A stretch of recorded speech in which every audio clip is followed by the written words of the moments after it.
Bye.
Hey everyone, good afternoon. Welcome to the third session of our Saturday Tech Talk today. I'm here with Calvin and also Vincent and Jodel. So welcome to the British Council, Jodel and iTELL Tech Talk for this Saturday. Will be great to be with you. Thank you very much for coming. Welcome. A lot of teachers from Vietnam this time. And it's going to be a great webinar today. Okay, I'm going to introduce the first speaker. It's going to start with us from Indonesia. We have Calvin. Hi, Mas Calvin. How are you? Doing great. How are you, Pak Jati? Great. Hello, everyone. Thank you for joining my session. Yeah, and I'm going to introduce Mas Calvin very shortly. Then the floor is going to be yours very soon, Mas. So Justinus Calvin is a researcher and a lecturer in the English Language Education Program at the University of Kristen Satyawacana, Salatiga, or is popular with UKSW.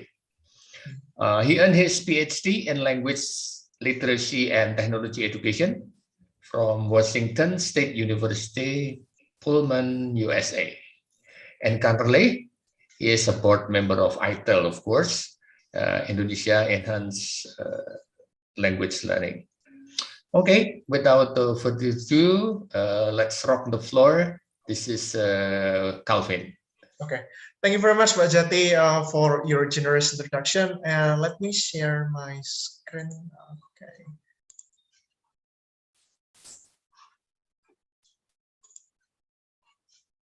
All right.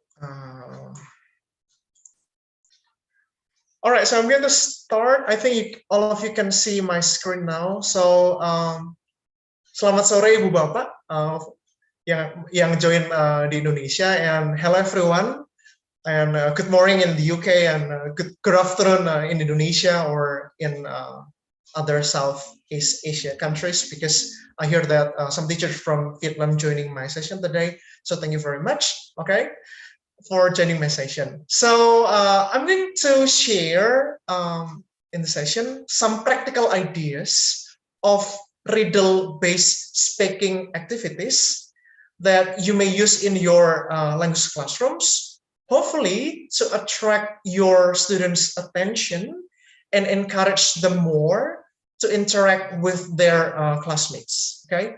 Especially to solve a riddle, yeah?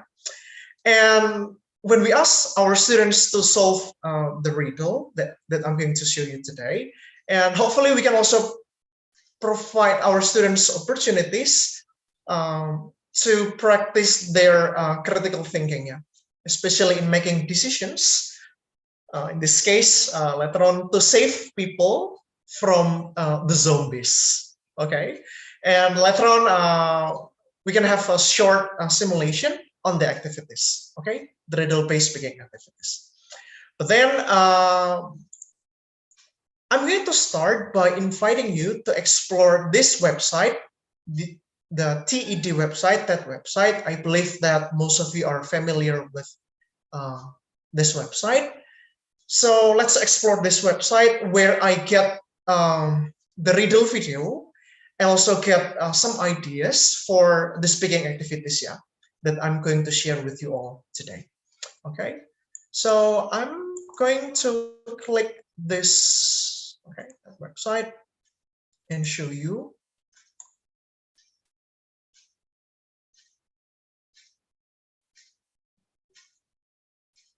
Okay, so this is the website. You can explore yourself later on. You can click ted.com. Okay, and after you are on this page, I think you can just click this search button on the right side. Okay, on the right side, and then for the type to search, you can type like riddle video. Okay, riddle video, and then you can click there. Okay.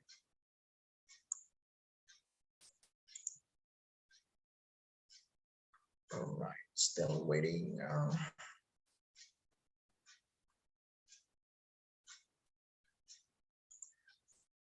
Okay, can I enter that?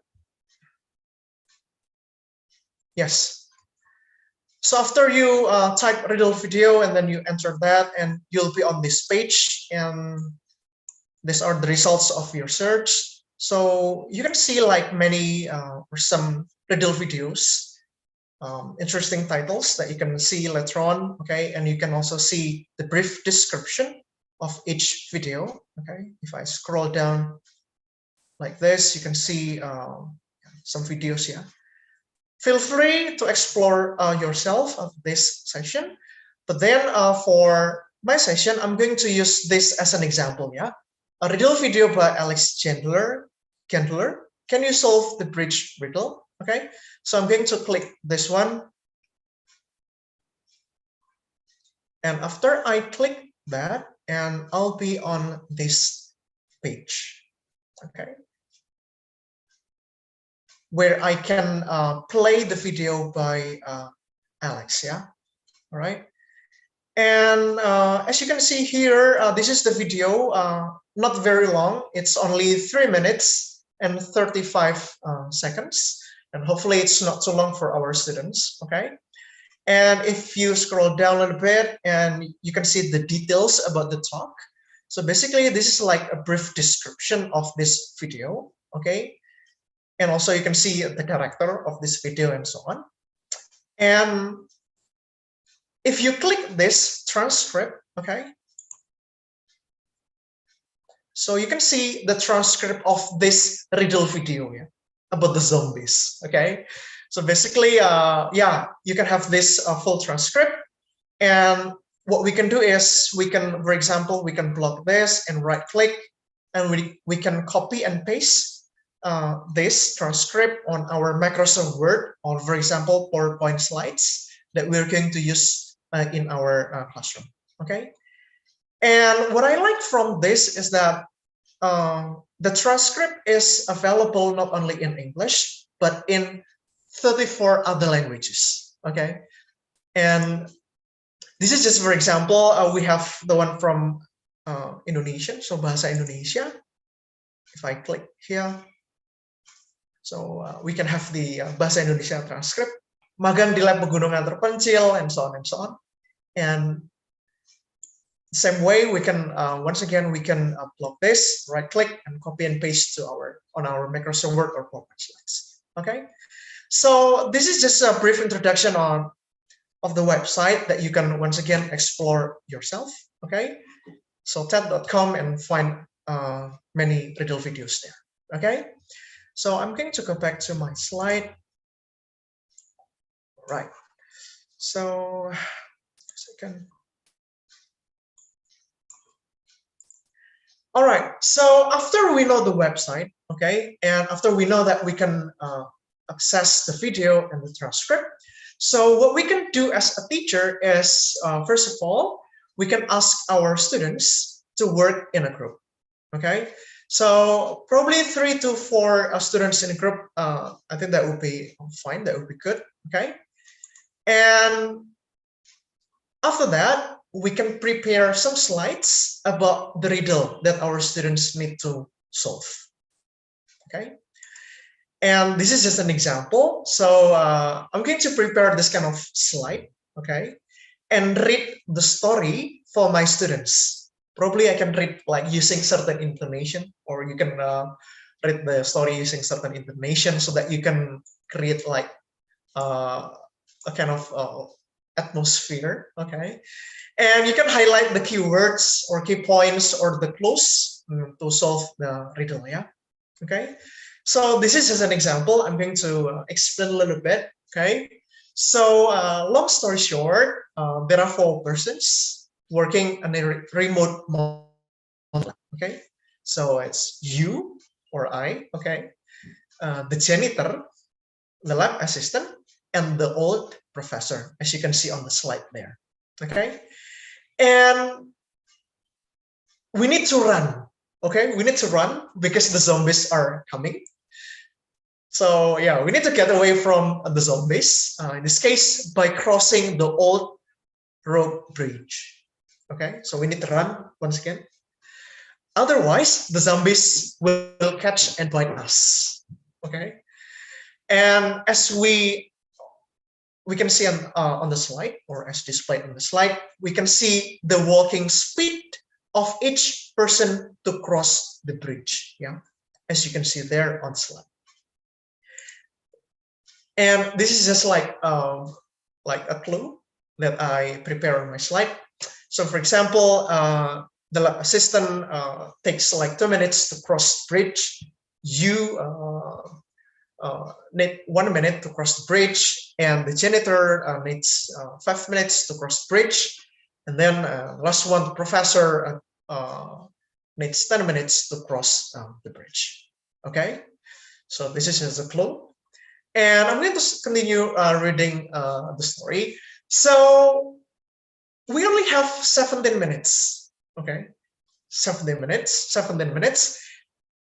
And unfortunately, the bridge can only hold 2 people at a time. Okay, and this is the challenge for our students to solve the riddle. So can you or our students figure out a way to have everyone escape in time? Okay, so I know a little bit math there, but hopefully this activity can encourage our students to think a little bit. Okay, and hopefully we can encourage them to interact more with their group members. Okay, especially to save people from the zombies. Okay, so and then I would like to highlight one more time that no more than 2 people can cross the bridge together, and no trick to use there.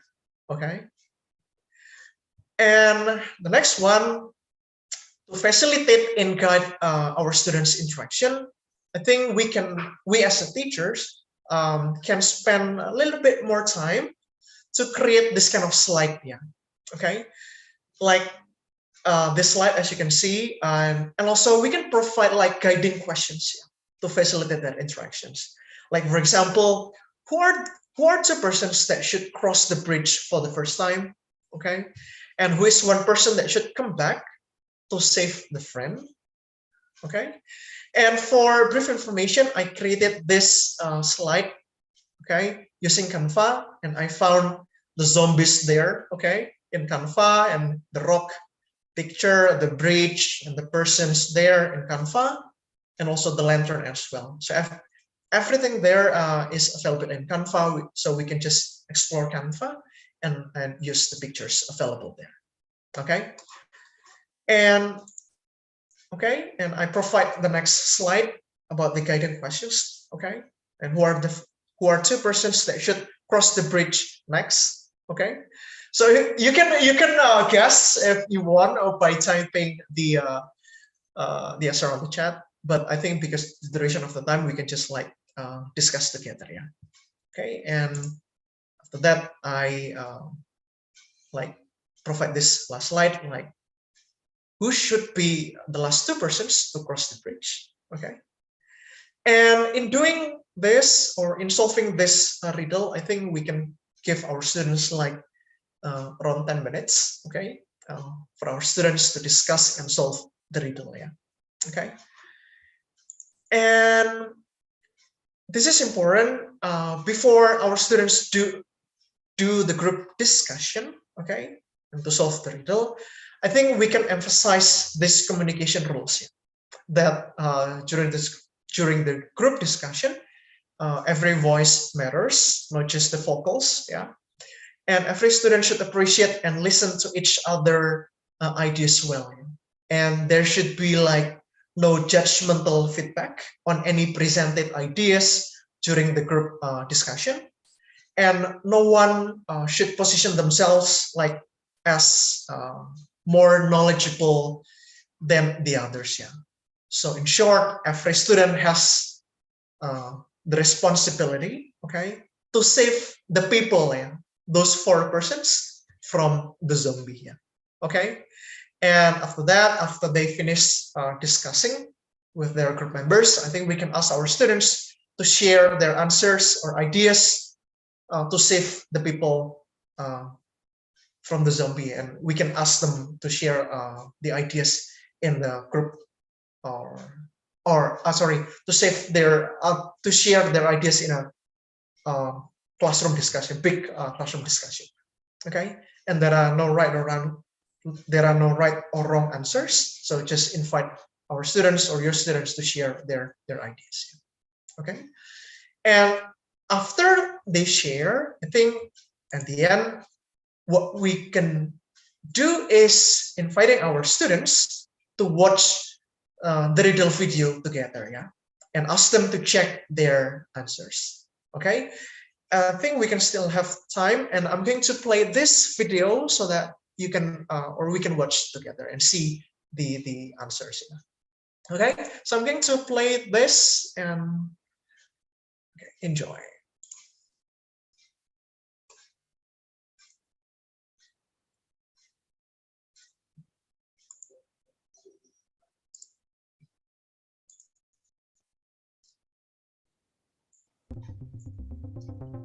Taking that internship in a remote mountain lab might not have been the best idea. Pulling that lever with the skull symbol just to see what it did probably wasn't so smart either. But now is not the time for regrets, because you need to get away from these mutant zombies fast. With you are the janitor, the lab assistant, and the old professor. You've gotten a head start, but there's only one way to safety. Across an old rope bridge spanning a massive gorge. You can dash across in a minute, while the lab assistant takes 2 minutes. The janitor is a bit slower and needs 5 minutes, and the professor takes a whole 10 minutes, holding onto the ropes every step of the way. By the professor's calculations, the zombies will catch up to you in just over 17 minutes. So you only have that much time to get everyone across and cut the ropes. Unfortunately, the bridge can only hold 2 people at a time.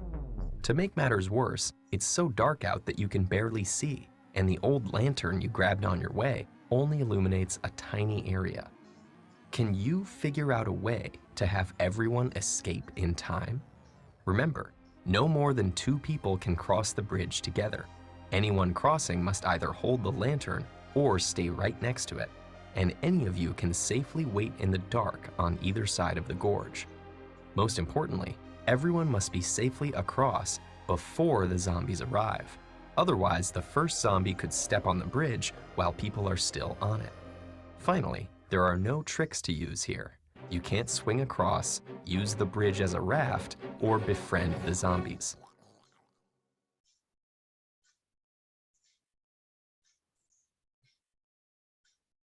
At first, it might seem like no matter what you do, you're just a minute or 2 short of time, but there is a way. The key is to minimize the time wasted by the 2 slowest people by having them cross together. And because you'll need to make a couple of return trips with the lantern, you'll want to have the fastest people available to do so. So, you and the lab assistant quickly run across with the lantern, though you have to slow down a bit to match her pace. After 2 minutes, both of you are across, and you, as the quickest, run back with the lantern. Only 3 minutes have passed. So far, so good. Now comes the hard part. The professor and the janitor take the lantern and cross together. This takes them 10 minutes, since the janitor has to slow down for the old professor, who keeps muttering that he probably shouldn't have given the zombies night vision. By the time they're across, there are only 4 minutes left, and you're still stuck on the wrong side of the bridge. But remember, the lab assistant has been waiting on the other side, and she's the second fastest of the group. So she grabs the lantern from the professor and runs back across to you. Now, with only 2 minutes left, the two of you make the final crossing. As you step on the far side of the gorge, you cut the ropes and collapse the bridge behind you, just in the nick of time. Maybe next summer you'll just stick to the library. Okay, so that's the short video about the riddle, and once again you can explore later on in the website and see some other videos. Yeah, okay, and I'm going to click next. Okay, so I think that's all the idea about this riddle-based speaking activities that I can share in my session. And if you have questions later on, you can email me. Feel free to email me. And if you're interested in my research, then you can also visit my academia.edu website. Okay, so I think that's all, Pak Jati. And that's all about my presentation, riddle-based speaking activities for language learners. I think now it's time for us to run. Zombies are coming. Okay, so thank you very much. Yeah, the zombie is not here, Pak. No need to worry about that. Yeah, thank you, Calvin. That's a very nice and amazing presentation. There are some questions from the audience. So the first question is coming from Vietnam. So cảm ơn for the questions, meaning thank you in Vietnamese. Only a few words that I can remember the Vietnamese word. In your opinion, Ms. Calvin, which English level should students be on in order to follow the lesson implementing your techniques? Okay. I'll say like senior high school students and university students, Pak Jati. But then we can think about this one. If, for example, you are teaching to, like, for example, senior high school students, I think it's important for us, for example, if we can introduce the vocabulary first, like we have in the transcripts, okay? So that later on when we like play the video, our students can, for example, a little bit understand about what is presented in the video. And of course, a little bit about the technique. If you, for example, teaching senior high school students, and if you plan to play the video, I think you can like play like 2 times or 3 times so that your students can follow the story well. Yeah. Okay. Okay, thank you. So that's answering Leah as well, Leah Yulianti question. There are some more questions here, Mas Calvin. Okay. There is a question, how to make the video, or what app do you use? Because you display the video. Yeah, that's a very good question. I'm not sure how to make that video, because it's already available in the TED website. I think it requires like very. So you do not need to create one, right? Yeah, I do not, or we do not need to create one. It's available there in the website, so you can just use. Yeah, so it's available in the website. You do not need to worry about technical things. What you need to worry is how to deliver that and how to make it interesting. Put spice here and there for the students. Yeah. One more question here is what language skills are emphasized by doing these activities in your experience, Mas Calvin? I will say speaking. Speaking. Because I think the main activity is speaking. Yeah. We discuss about the zombies, okay, and how we can save the people from the zombies. And that's this. I think that's the main idea of using this. Yeah. Good. And another question here is about the role of the teacher. What are the main role of the teacher in the student discussion stage when the students do the discussions? What's the role? Yeah, I think number one, facilitate the communications by providing the like guiding questions, okay, like the one that I show you on the slide. And number two, Pak Jati, I think the role can make sure that everyone in the group like really talks, like shares their ideas in a constructive way. If and make sure that everybody contributes, not just the vocals. Okay. There is another question from Sri about the link of the website. It's TED.com. Is that correct, Calvin? Yeah, TED.com, and then you go to the search button on the right side, and then just click, just type riddle video, and then you'll find many videos there. Yeah, so the video is available. It's at the website. No need to create the video and so on. Just think of the how to conduct the activity. How to conduct that. And there is a transcript, full transcript, Pak Jati, not only in English, but also in Bahasa, in 34 other languages. Yeah. So you can take a look at that. Yeah, is there any transcript for Vietnamese? I need to check, yeah. Please check, yeah. Okay, because there are a lot of Vietnamese students watching. Yeah, okay, thank you. I think that's all, everyone. Thank you very much, Pak Calvin, and have a nice exploration later with the website, and think about the riddle, and the zombie is not there actually. If you don't trust me, go and see by yourself. Okay. Thanks, Calvin. Okay, thank you, Pak Jati. Thank you, everyone. To Joe then. Joe, can you introduce Vincent for the next session? Thank you.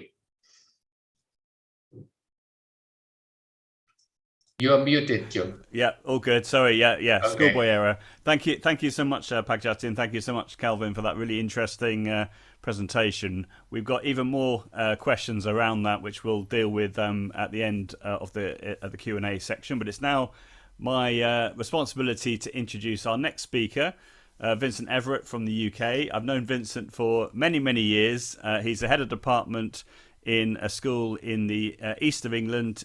He teaches modern foreign languages. So all the UK speakers that I've asked to appear in this series are all modern foreign language teachers. So you'll be seeing examples in different languages other than English, but you'll be able to replicate the ideas in your own context. So that's absolutely fine, and everybody is welcome here.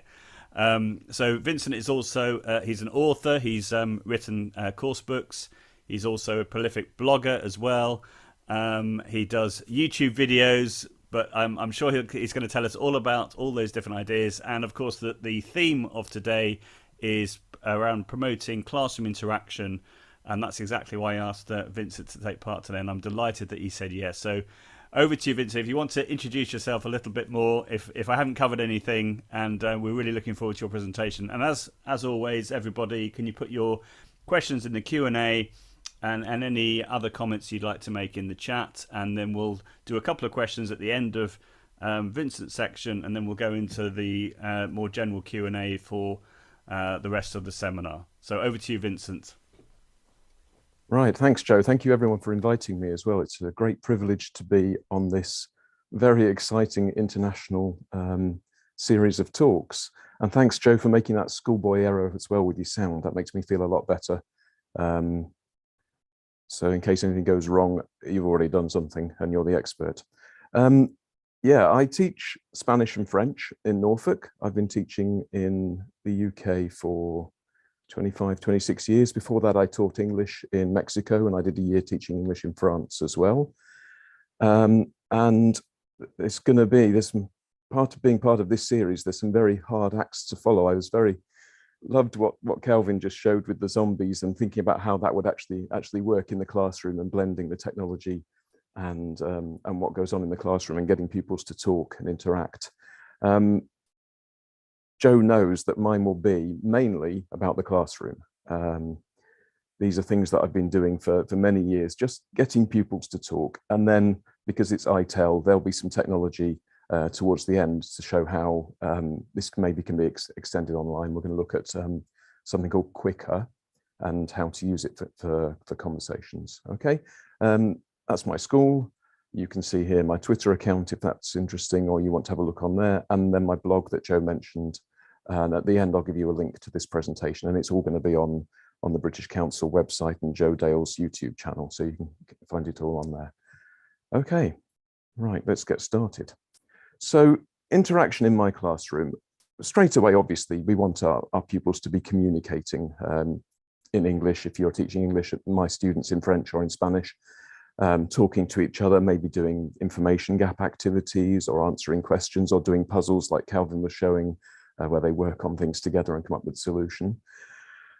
It's also has to be much more structured than that, doesn't it? Because they don't automatically speak the language without us teaching, without lots of practice. So then maybe we want them to practice a language point, a grammar point that we're working on, or practice the vocabulary or the topic or the context, or just get better at speaking, being more spontaneous, developing their ideas. And this can be very important, that sometimes pupils don't have anything to say on a particular topic, and that's fine. We can teach them to say, I don't know, maybe it's this, maybe it's that, and try out different ideas. But also, you know, we are, well, in my context, I'm a school teacher.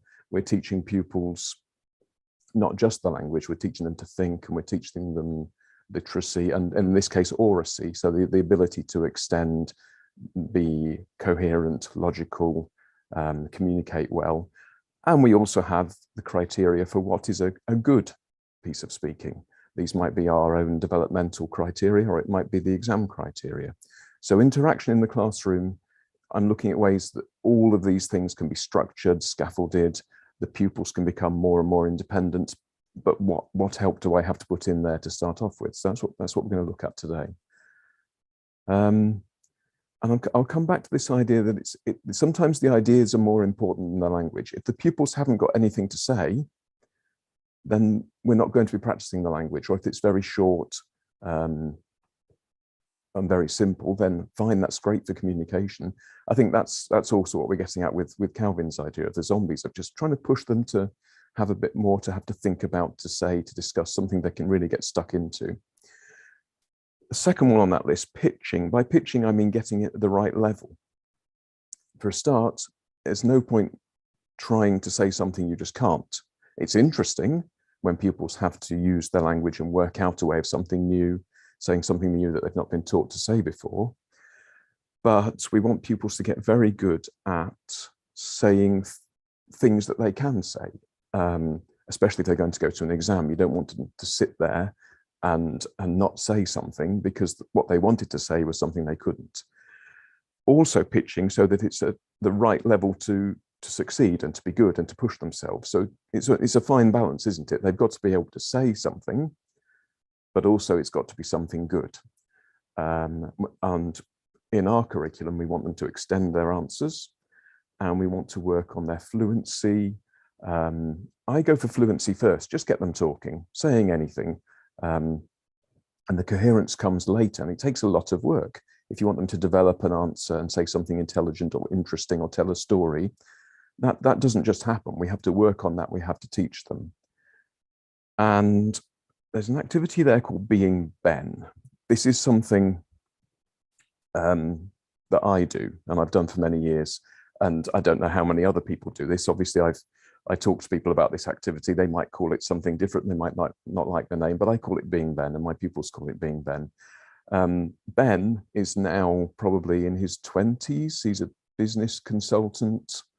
But a long time ago, he said to me, "Sir, I can do the Spanish if you tell me what you want me to say.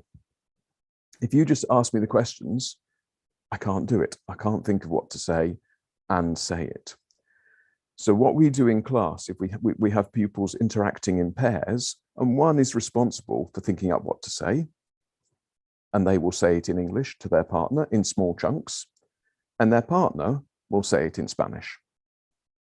And both pupils are practicing something worthwhile. The ones doing the Spanish are practicing their Spanish. And the one doing the English is doing the thing that it says above here. They're pitching it, they're thinking up what to say and getting their ideas straight and learning to develop their answer. And then they'll swap round and they'll do the other role. And then eventually it will be their job to think up what to say for themselves and to say it in Spanish without someone telling them what to say. It's a first activity. We'll have a look at it and see, here's an example of the sort of things that we do. I call this a keep talking sheet because it's to help pupils keep talking. You can see it's in Spanish and English. It's very similar to something called sentence builders that are very fashionable now in England over the last 4 or 5 years. But I'm not interested really in building sentences. Like I said, I want answers that are developed beyond a sentence into a story.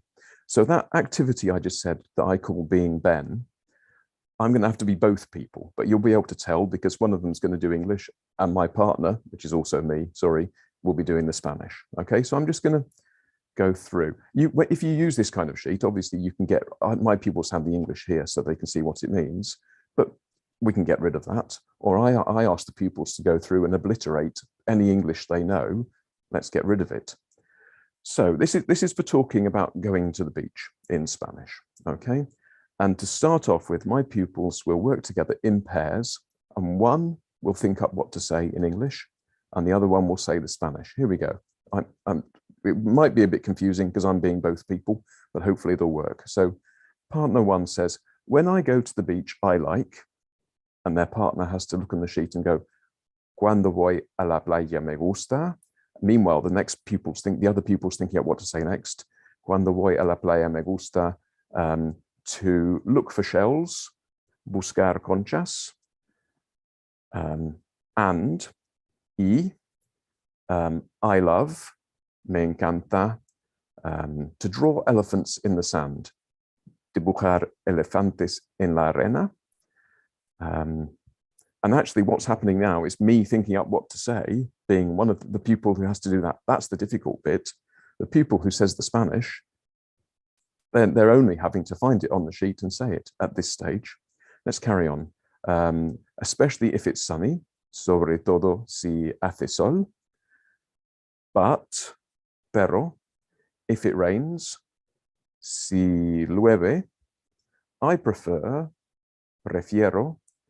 to drink something in a cafe. Beber algo en un café. For example, por ejemplo, at the weekend, I was going to do my homework. El fin de semana, iba a hacer los deberes. But it was sunny, pero hacía sol. So I decided, entonces, decidí to go to the beach, ir a la playa. Okay, so it's building up a story. It's starting with opinions, giving reasons, talking about what if it's sunny, what if it's not, maybe moving to an example of what happened at the weekend, what you were going to do, what you decided to do, what the weather was like, and it's getting longer and longer. That's the kind of answer that I want our pupils to develop. And doing that on your own, you could, but if you just give the pupils the sheet, they tend to go, me gusta jugar con un balón, y me gusta buscar conchas, y me gusta pasear al perro. And you just get a list of, I like this, I like that, I like the other. So what we're looking for is to move on from that and say why you like it and when, what circumstances, what happened, what was happening. Okay. Maybe we can come back to that in the questions. I don't know if that kind of thing is new to you or something you do all the time. So this is the point of this activity of the partner supporting you with feeding you what to say, that the cognitive load of what's going on in your brain when you say to pupils, tell me about a day at the beach. Well, thinking up what to say, like Ben said to me all those years ago, is actually a huge part of the deal. It's not just about their Spanish. So they've got to think up what to say and how to say it in Spanish, and make sure that what they're trying to say is something they can say that falls within their repertoire. And in my case, our pupils' repertoire is very much I like, I love, I prefer, what they can do, what they can't do, then branching off into what they're going to do, what they have done, what they were doing. meeting the criteria for the language and for the fluency and for development. And also we do this not just with one partner, but once you've practiced with your partner, you can then practice this round the class with one partner after another, in a kind of speed dating, speed Spanish activity. And as we do that, I would ask the pupils to stop using the sheet. You don't need this anymore, do you? Although each person they work with will be getting them to tell a slightly different version of the story. So they're not saying the same thing again and again. And they're reducing their dependence on the scaffolding. And I work like this a lot. We might work for several lessons on this sheet until they are independently telling stories about what it's like to go to the beach, what was happening, what happened, and we develop it from there. Okay. We're going to look at another example at a more advanced level, maybe. Again, the idea of scaffolding and having this interaction very structured at first, and then reduce the scaffolding, reduce the structure. Again, this is pair work, and this time we're working with a text. So something in Spanish like this, okay? And one partner has the text and the other partner doesn't. So the kind of thing I'm talking about is the first partner reads aloud a small chunk, and the other partner just echoes it back. It's a speaking activity, but it's also practicing listening. How much Spanish, how much French, how much English can you keep in your head and echo back? To do that, you have to process it. You have to understand it, don't you? You can't just copy the sound because there's a limit to how much sound you can hold in your head. You have to understand it and then try and process it and echo it back. Or, more advanced, then read it aloud and paraphrase it, or change the register. We'll see this in a minute. Your partner reads it aloud, you listen and you summarize in small chunks. Or maybe your partner reads the text aloud in small chunks and you echo it back, but changing the tense or change the person. And of course, then you swap the roles. And the idea then, of course, is that the person who's going second for repeating it back has actually seen that text because they were reading it aloud a second ago. So you get better and better. There's lots of things building up to help you get more practiced. So let's have a go at this. I need to move this Zoom bar from the top of my screen to the bottom so I can actually see my own text. There we go. Right, so again, I'm going to be two people. I'm going to be two pupils, which will be confusing, but never mind. This is a text about immigration to Spain, specifically about children who arrive in Spain as immigrants and get put into a reception center because they don't have any adults to look after them. Okay, so this is slightly more advanced than what I showed you before about talking about going to the beach. So the basic activity could be two people, one reading small chunks and the other one just trying to hold it in their head and repeat back. So I'll be both people. Sí, sí. En Hortaleza siempre hay problemas. And the other person without looking, sí, sí. En Hortaleza siempre hay problemas. I can do that. Some of my students might have to do smaller chunks. Some would be able to do longer chunks. No tienes dinero, ni ropa ni nada, y centro no te paga. Right. No tienes dinero. See, I can't do any more than that at the moment because I'm under stress because I'm talking on the internet. And then your partner would very calmly say, no tienes dinero, ni ropa, ni nada, y el centro no te paga. And you would go, no, okay? And you're trying to build it up into longer. You could do it translating as well. Can you understand and simultaneously translate? So, sí, sí, en Hortaleza siempre hay problemas. And your partner would have to go, yes, yes. In Hortaleza, there are always problems. And maybe at this point, after a little go, we'd swap. So the person who's reading the text would be doing the not seeing the text, which gives them a bit of help because they've seen it. This text is very, well, for a start, it is first person. It's saying I and we in this center, and you don't have any money. For our students who want to talk or write essays about this situation with young immigrants into Spain, they would have to do it in third person. So we can start right now. So, no tienes dinero ni ropa ni nada. They would have to say, no tienen dinero. So they would be changing it from you don't get any money to they don't get any money, but doing it spontaneously as a spoken activity. They might want to change it to the past tense. So saying they didn't have any money, so that they're not just repeating back, but they are having to manipulate, but putting them on the spot to do it spontaneously. And also, this is very spoken Spanish. This is an interview, which is why it's in the first person. They might want to then paraphrase it, but taking away some of the slang or making the sentences more coherent, and begin that step of when you later come to write this up as a piece of written work, actually, you've already done it as a spoken activity in structured steps from just repeating. Let me see if I can go on. No, I've clicked off it, sorry. From, oops. Seem to have skipped a slide. Sorry, I'll go back. So just starting by echoing back to maybe changing the tense or maybe summarizing, but starting from the text, because this is a topic that our pupils are going to not necessarily have a lot to say about unless you give them something to go on. Right, so just to finish off, how did I take this online? I use something called QWIQR. It's an interesting web address. It's QWIQR.education. And this is a website that's designed for teachers to give feedback on their work to pupils, spoken feedback. So when you're marking a piece of work by a pupil, the teacher records themselves talking, and that is saved to the website. And then you give the pupil the link or a QR code. That's why it's called QWIQR. And the pupil can then click on that code and see or hear their teacher talking about their work. And that's what it's designed for. Now, this was really when we went into lockdown, and I wanted to carry on some of these activities of bouncing backwards and forwards, the interaction with my pupils, and take it online. And QWIQR has a thing called QWIQR Conversation.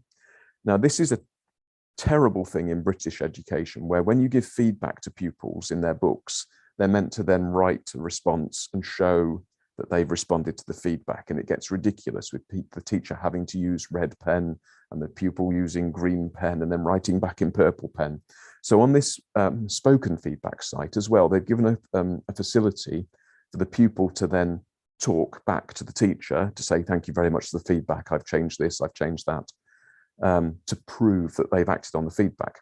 Well, I decided to use this as a conversation to try and replicate some of what I do in the classroom that I've very quickly shown you with people supporting each other to speak and reply and copy.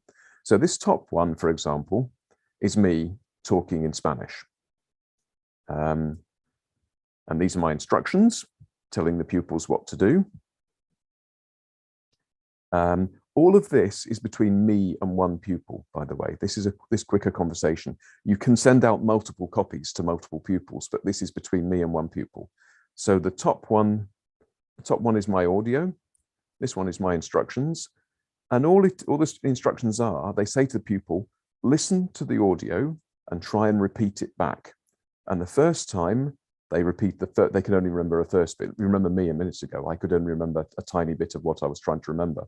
So the pupil there, you can see they say a little bit.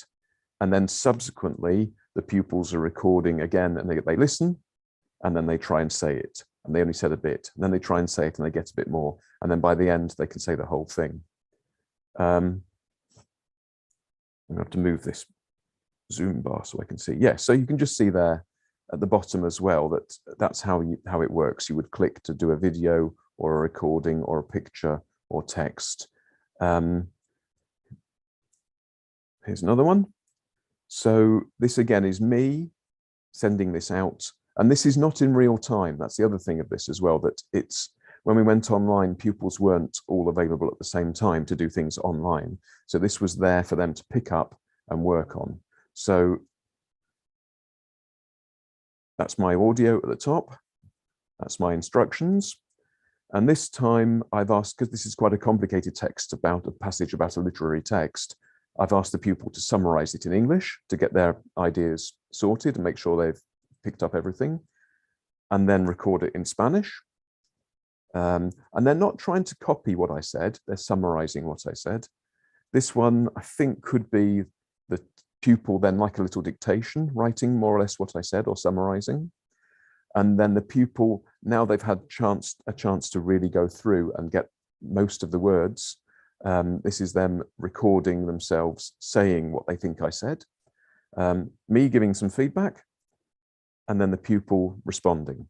So it's a way to try and get that kind of scaffolding and bouncing ideas backwards and forwards, and the idea of listening and retaining it in your head and being able to say it in exactly the same words, or say it in your own words, or summarize or change it, which was a lovely thing to do. Okay, so there's a quick summary. Yeah, listen and echo, listen and paraphrase, listen and summarize, use it as a dictation. You can have conversations with more than one pupil. When I started doing this, I remember talking to Joe about it, and he said, what if pupils say something that you don't want them to say, and then it goes to other pupils, and there's issues with that. So Joe spoke to the person who runs this website, who then put in a thing to moderate it so it comes back to the teacher first, so you can check what pupils have said before it gets passed on to the rest of the class. There are some practical issues. It's better with a small class because you're sending it out individually to pupils. And some of you will be sitting there shouting, why don't you use Flipgrid? I like the spontaneity of this. Flipgrid, pupils get into the frame of mind that they're going to do a presentation, whereas what I wanted was instant, spontaneous speech, getting better and better each time you do it. Okay. We can talk about that maybe in the questions, but probably Joe will answer questions about Flipgrid rather than me. Okay, right, that's me. On the left, you can see a QR code that takes you to my blog. And then the QR code on the right is with and you can see the bit.ly here as well, is to these slides. I mean, I know it's going to be recorded as a video, but if you're interested in the slides themselves, they're going to be saved. Okay, right. I will stop sharing my screen and pass back to Joe for questions. That was fantastic, Vincent. Thank you ever so much. I really enjoyed seeing the way in which you put the presentation together, going through the different techniques of using the sentence builder, and then showing us the idea around using QWIQR in conjunction with that. That was fantastic. We've got some great questions. I'm just going to do a couple of questions to start off with, and then we'll have more questions in the Q&A section, if that's okay. But I'd just like to really thank you for doing that and putting that together. That's been fantastic. So we've got some great questions. I've been very busy populating the Google Doc with the questions. So let's have a look at, yeah, this is a good one to start off with. Right, so you mentioned read aloud and partner echo back. The question is this suitable for a large class of, say, 30 to 40 students? And if so, what advice would you give on controlling such a large group with doing these sorts of activities? Yes, no, I do these activities with classes of 30, 32 is probably the biggest we have. And I think because it's structured, that really helps. I think if you say to 40 pupils, talk to your partner about something, then some will do it, some won't know what to say, some will think of something to say that they can't. I think that's precisely the problem that this gets to, that it starts off by really guiding what the pupils have to say, but giving them the scope to take it on further. And the idea of this interaction being there for pupils to support each other and challenge each other, and the idea that you've got this text to start off with, but we are going to reduce your dependence on the text, and more you're going to have to be using your own ideas, and this is your chance to support, to challenge. Yeah, and swapping round partners as well, and sometimes pupils work really well with a partner that they like to work with, and sometimes it's surprising when you put them with another pupil they don't normally work with, and they actually feel very challenged. to work with that pupil and to show what they can do. Maybe it's someone they think is much better than them or something. But then that's when they really suddenly, well, no, I can do this, and we can support each other. So, yeah, I mean, I understand there can be issues, and there'll be pupils sitting there going, I'm not doing this. But mostly I find that's when there's an element of, I don't know what to say, I don't know what to do, I don't know how to say it. So this is designed to start off from very clear. Let's really support with you what to say. Let's support you with how to say it. And then we will slowly take away the scaffolding. We'll slowly take away the support. That's fantastic. I mean, that leads on nicely to the next question, which you sort of answered, but because I think it's really important to put this question as well, we can sort of carry on with the answer to that. And the question is, but it is still scripted, at least on the Spanish part. If the Spanish partner is asked to reproduce, how possible is it to do that? But I think you've answered that question as well. But is there anything else you'd want to add? Yeah, that's the thing with trying to squeeze it into such a small time and get so much across, and not really knowing if people do this kind of thing already, or if it's completely new, or if people are getting it, or people are, well, I mean, if you do your own version, yeah, I think that's the jump, isn't it? That when you move from parrot echoing to summarizing to changing, and then you'll come back to it next lesson and say, now talk about it, or give them some bullet points. So yes, you take it step by step. It doesn't magically happen. But the thing is, if you said from the start off, talk about this, you'd get very little, because they haven't got the ideas, they haven't got the vocabulary. So yeah, it's a way of building it up. And then of course, yes, you have to take it a step further. Yeah, absolutely. That's fantastic. Lovely. So that's brilliant. Thank you so much, Vincent. So we're going to open it up to the Q&A section. I think we're just about on time, sort of, which is lovely. And we've got some other questions which I'd like to put to Vincent and to Calvin. One question that we had coming up, which I thought was really useful, which was, and this is for either of you, how can we make sure that students will speak English in their groups? Or in the case of Vincent speaking Spanish, how do we make sure that they speak in the target language we want them to speak in? Maybe Calvin, do you want to make a comment on that? Yes, thank you very much. Number one, I think we need to explain the why our students need to speak in a group.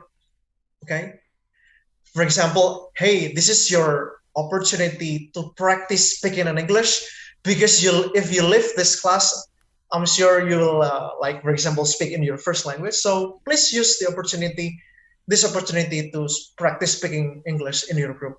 Number two, I think we need to, as a teachers, need to make sure that the group is a safe place to speak. Yeah, as what I explained earlier, that we need to make sure that, hey, there will be like no judgmental feedback if, for example, I say something wrong or I mispronounce certain words wrong. So no judgmental feedback, and we need to listen to each other well. And yeah, so need to have that safe space in that group. Yeah. Fantastic. And that's all about generating the right atmosphere in the classroom for people to take risks and what have you. Vincent, any other thoughts on that? I agree completely with everything Calvin said. I also agree it's an excellent question. And that's my worry sometimes, with things like Calvin showed, the zombies, and it's so exciting. And it is about group discussion and figuring out a puzzle, and the context is great. That's exactly when the students love it so much. They want to talk in their own language, whereas we think it's going to make them want to talk in English or Spanish. But it's the pupils, so they like it so much, they want to discuss it in their own language, and maybe that's fine. And then they do the task in the language they're learning. So you can allow them to react, because otherwise, if you say, in your context, only speak English, maybe for some pupils that means don't talk. Yeah. And they've got things they want to say and you're prohibiting. So we should be about communication, and we're about step-by-step communication. So if there's something they want to say, let them say it, and then we'll explore. Can you now say that in the other language, or how much of that can you say in the other language? So yeah, it's an excellent question. Yeah, this leads to another worries about that I read from the chat and also from the questions. what strategy will you apply? Because this is such interesting and interactive activities when your student got a limited vocabulary. Any suggestion to adapt that with a low level of or limited vocabulary? Yeah. This is challenging questions, I know. I think what's been interesting is we've had Calvin looking at more sort of like intermediate to students with more language, whereas with Vincent, with the sentence builders, you can do that from students which don't have as much language. So it's yeah. Anyway, so Calvin, I was interrupting. Sorry. Yeah, that's fine, Joe. But I'm thinking of like we have the transcripts in the first language if it is available there. Like for example, in Bahasa Indonesia, we have the transcript in Bahasa Indonesia. If for example it is too difficult to start talking about the riddle directly in English, so I think we can start by like, okay, we can use Bahasa Indonesia, and as what Vincent said earlier, then after that we can explore what we can say more about that in solving the riddle. So yeah, and also maybe it's good to teach the vocabulary at the beginning. Find from the script different difficult vocab, difficult expressions first, and then follow up with that activity. Yeah, but again, it's challenging. I know. Yeah, I think with Calvin's zombie thing, it would depend on the level. So that, you know, at a certain level, the students would be able to interact in English and say, what if he goes first, you go first, how long does it take? Oh, it's 1 minute, it's 5 minutes. We have to do this. No, you can't do that. At one level. At another level, they might do it in their own language, and then you would ask them to present their solution in English at the end and say, we think that you have to go first, then this, and you know, okay. So, you know, it's very, very adaptable to different levels, I think.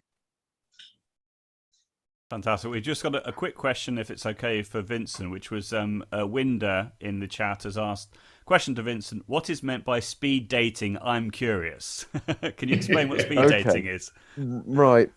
I think probably in the early 2000s or the 90s, there was a thing called speed dating for people to find a date or a partner. And you, instead of going, I don't know how it works, it was before the internet.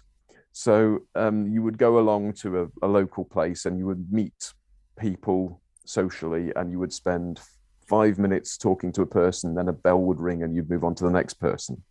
So that's, and then at the end you would make friends with whoever you thought was, you know, I don't know how they do it, I've never done it. But when I was doing this in the early 2000s, moving pupils from spending 5 minutes talking to one person, now move on 5 minutes talking to another person, they said, "Sir, this is speed dating, isn't it?" So it's called speed dating, and that term's used in English language classrooms. People talk about doing speed dating, meaning practicing their French, practicing their Spanish with one partner, and then for a set amount of time. And when the teacher says move on, they move on to another. For me, the important thing is that you should be using that repetition of practice to be less dependent on the resources that the teacher's given you. You should be more and more independent with the language, and you should be more and more independent thinking up ideas and being able to extend them. So it's the practices with a purpose. It's not saying the same thing 10 times to 10 different partners. It's getting better and better. And then when you come back to your original partner, they can then see how much you've improved or how much more independent you are. So it's very valuable, very useful.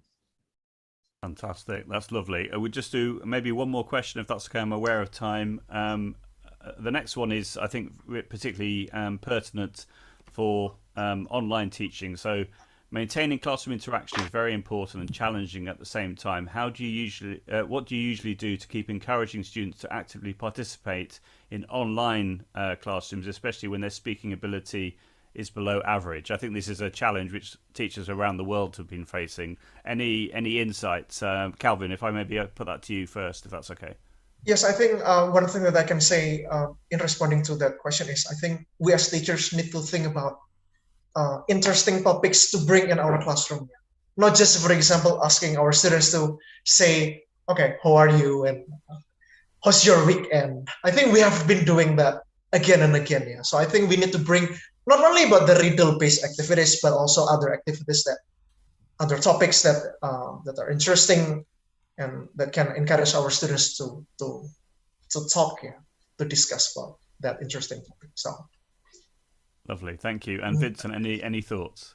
Yeah, I mean that's one thing that the QWIQR conversations was good for, because it's recorded and it's submitted, and it's not live where all one person's speaking and all the others are in the Zoom or in the Google Meet or whatever it's, or the Teams or whatever, listening or not listening. It's done by the pupils with that degree of spontaneity. People use Flipgrid for things for a presentation, but that QWIQR had that degree of spontaneity, and it comes to me and I can listen to what they've done.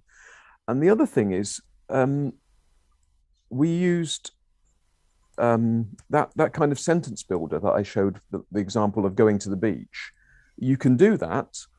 You don't know if pupils are speaking, or you can, but I did that in online teaching. So I would say, when I go to the beach and the pupils at home are meant to go, cuando voy a la playa, I can dig holes in the beach, puedo excavar agujeros en la arena. And they may or may not be saying it, but they're still following through the process. They're doing it in their heads. They're following on the sheet. They're listening to me say it.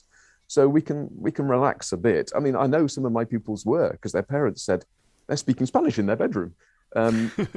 So yeah, I think we have to relax a bit when it's online, especially in circumstances that are out of our control. And you can do it. Fantastic. Well, thank you so much, both of you, for your fantastic answers there. We've got lots of other questions, but I think we're a bit limited now on time. So without further ado, I'd like to hand back to Pak Jati to close us up and talk about certificates, which I know is something which is very important to lots of attendees about if they're going to receive a certificate after the webinar. So over to you, Pak Jati, to finish us off. Okay, thank you, Joe. Thank you, Vincent. Thank you, Calvin. Thank you, everyone. And happy Teachers' Day for the people from Vietnam. I think it's a Hari Guru in Indonesia. So thank you very much. We are celebrating the Teachers' Day and Happy Teachers' Day. For all of us teachers, it's the 20 is the Vietnamese Teachers' Day, actually. Yeah, thank you for coming. And for the exit ticket, here is the exit ticket, bit.ly/exit -STT3. Then you can take that QR code and then you fill in the form. After that, you will get your certificate there. Yeah, the certificate is available, so better do that. And also for the next tech talk that we're going to have 3, not only 2, but 3. One from Indonesia, it's Pak Agus, and also we're going to have Sabrine and Rebecca, and we're going to talk about embracing collaboration in language classes. So don't miss that. Take a picture or screenshot of that. At the same time, 4th of December, that's 16 to 17 Jakarta time. Yeah, take note and spread the news to everyone. Also, not related to this, there is a British Council teacher webinar series. Again, take a shot of that. This is episode 3, how to teach listening. We're going to have one speaker from Indonesia, I think, if I'm not mistaken. Yes, we're going to have Dian. Ibu Dian Harnita is a senior high school teacher that's going to participate in that. You can register that. Just take a shot of that. bit.ly/register. Maybe you can put that in the chat box later. Yeah.